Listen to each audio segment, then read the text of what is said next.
Magandang araw sa inyong lahat. Ako si Binibining Basilio at ang kasama ko ay si Binibining Akayin. Ang tatalakayin natin ay paggamit ng tuwiran at di tuwirang pahayag sa paghahatid ng mensahe. Ano nga ba ang tuwiran at di tuwiran? Umpisahan na natin. Tuwiran na pahayag, mga pahayag na hinango mismo kung ano ay eksaktong sinabi ng nagsasalita. Eksaktong nasusulat o binibigkas kung paano ito pinahayag.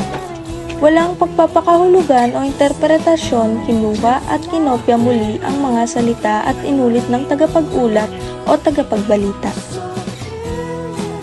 Di-tuwiran. Tinatawag ding mga iniulat na pahayag. Iniulat o pinapahayag ang mga pahayag gamit ang sariling pananalita.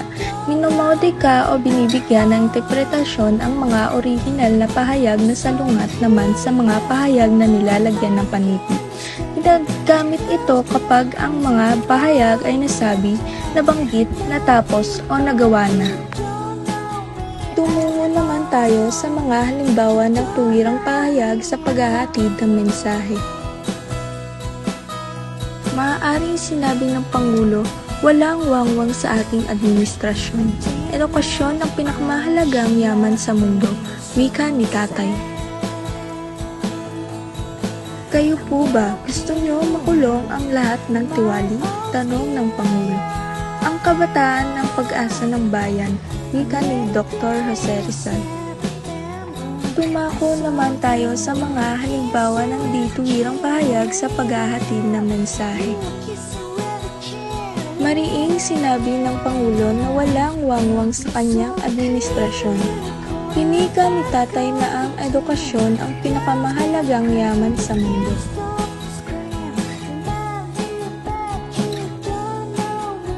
Tinanong ng Pangulo kung gusto nilang makulong ang lahat ng tiwali. Winika ni Dr. Jose Rizal na ang kabataan ang pag-asa ng bayan. Tuwiran. Unang panauhan, ikalawang panauhan, di-tuwiran, ikatlong panauhan. Mapapansing may pagbabago sa mga panghalip na ginamit. Kung sa tuwirang pahayag ay ginamit ay panghalip na nasa una at ikalawang panauhan.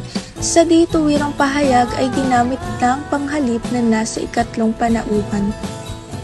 Paalala, kung nais mong gawin ang ganitong paraan ng pagpapahayag, siguraduhin kopyahin ng eksakto ang mga mensahe o impormasyong nabasa o narinig at huwag kalimutang ilagay ang pangalan ng nagsabi o nagsulat. Minsan kapag nilipat ang isang tuwiran na pahayag patungo sa isang di-tuwirang pahayag ay nagbabago ang aspekto ng pandiwa sa inilipat na pahayag.